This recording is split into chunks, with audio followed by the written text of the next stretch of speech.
নমস্কার, কেমন আছেন সবাই? শেয়ার গৃহকোণে আপনাদের সকলকে স্বাগত জানাই। আজ রেডি হয়ে চলে যাচ্ছি আমাদের পাড়ারই এক ননদের বিয়ে। তো সেই জায়গাতেই যাচ্ছি। আমি তো তৈরি হয়ে গিয়েছি আর মিহুকেও রেডি করে দিয়েছি। এখনই আমরা বেরিয়ে পড়ব। আমরা এখন রাস্তায় বেরিয়ে পড়েছি, একদম বাড়ির থেকে কাছেই বিয়েটা। এই যে গেটের সামনে চলে এসেছি। কি সুন্দর সাজিয়েছে না? আমার তো খুব পছন্দ হয়েছে এই বিয়ের প্যান্ডেলটা। সত্যি এক কথায় বলতে গেলে অসাধারণ, একদম ভালো লাগছে।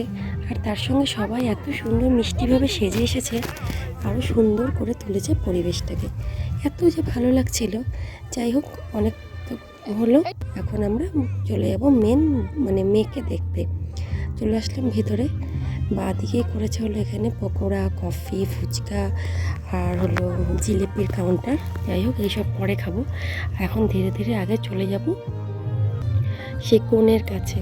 আর এদিকে বাঁদিকে কিন্তু অর্কেস্ট্রারের ব্যান্ডের লোক এনেছে, তারাই গান টান করছে আর কি, সবাই এনজয় করছে।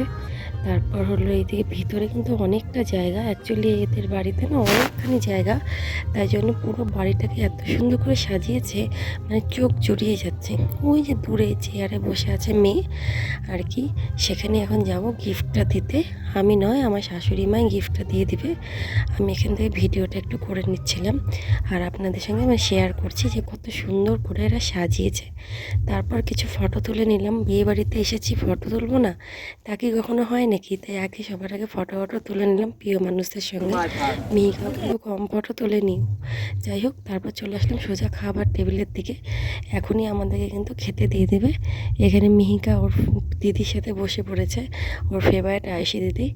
এখন আমাদেরকে খেতে দিবে, তাই আর বক বক করবো না, এখন একদম সোজা খেয়ে নেব। Tata, bye bye. ভিডিওটা ভালো লাগলে